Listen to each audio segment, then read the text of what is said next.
তো hello guys, তো মাকে এখান থেকে ভয়েস ওভার দিতে বলবো।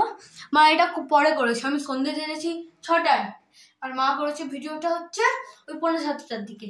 তার জন্য এটা নিভে গেছে, আর আমি প্রদীপে আরেকবার তেল দিয়ে দিয়েছিলাম, তাই প্রদীপটা জ্বলছে এখন। প্রদীপটা এখন 1.5 ঘন্টা থাকবে। ধূপকাঠিটা নিভে গেছে। আমি রোজ প্রতিদিন সকালে উঠি, ইষ্টভীতি করি, ঠাকুরকে ধূপ প্রদীপ জ্বালাই।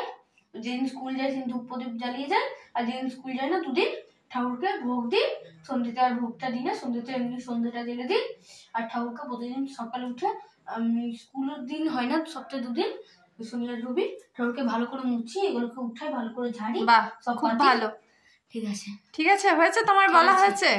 এই পকেটেও রাখি সবসময় ঠাকুরকে। ঠিক আছে। বাপরে বাপ, ক্যামেরাটি অন করতে আমার ছেলেকে দেখলেন? আপনাদের সাথে কতই না কিছু শেয়ার করে দিল, একদম গড়গড় করে সব কিছু বলে দিল। কখন সন্ধে জালে, কখন ঠাকুরকে ফুল দেয়। আসলে বাচ্চা ছেলে তো, ওর মনটাই ওরকম। আর এমনিতে না ও বেশি কথা বলতে ভালোবাসে, তাই বলল মা আজকে আমি আমার দর্শকদের কিছু বলবো। বললাম বেশ বলো। তো দেখুন চা করে নিয়েছি। তো আজকের ভিডিওটার শুরুটা তো আমার ছেলের বকবকানি দিয়েই করলাম, আর তার সাথে অবশ্যই ঠাকুরের দর্শন দিয়ে। হ্যালো বন্ধুরা, কেমন আছেন সবাই? আমার আরও একটি নতুন ব্লগে আপনাদের অনেক স্বাগত জানাই।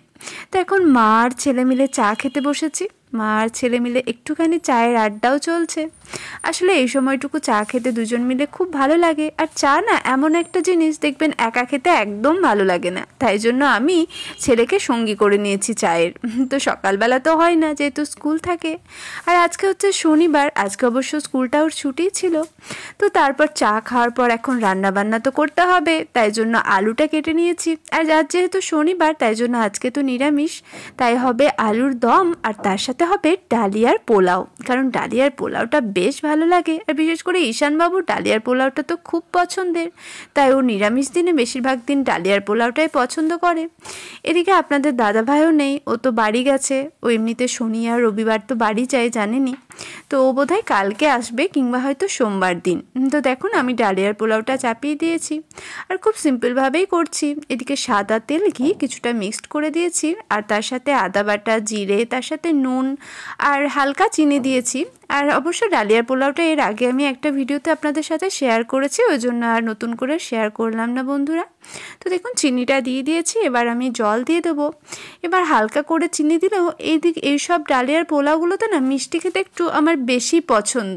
এমনিতে আবার চায়ে আমি খুব হালকা চিনি খাই, কিন্তু এই সবগুলোতে মিষ্টি খেতে একটু বেশি ভালো লাগে। কি আশ্চর্য তাই না? তো দেখুন আমি জল দিয়েছি, জল দিয়ে এবার ঢাকা দিয়ে দিলাম। আর এদিকে আমি আলুর দমটাও এখানে কষিয়ে নিচ্ছি। আলুটা তো আগেই সিদ্ধ করে নিয়েছিলাম। আর এই যে এদিকে ঈশানবাবু এসে হাজির, এখন আমার সাথে বক বক করছে, একটু করে পড়ছে, আর রান্নাঘরে এসে দেখছে কত দূর হলো। তো দেখুন আমি আলুর দমকারি মশলাটা দিয়ে দিলাম। তো আমার রেডি গরম গরম ডালিয়ার পোলাও। তো ঝুরঝুরে হয়েছে বেশ পোলাওটা, কিন্তু ক্যামেরায় না খুব একটা ভালো আসছে না। আর এদিকে হয়ে গেছে আলুর দম। তো আজকে আমাদের শনিবারের রাত্রের খুব সিম্পল মেনু ডালিয়ার পোলাও, আর তার সাথে গরম গরম আলুর দম। তো ছেলেকে খেতে দিয়ে আমিও বসে পড়েছি খাবার নিয়ে। তো এখন খাচ্ছি পোলাওটা, আর পোলাওটা না বেশ সুন্দর হয়েছে।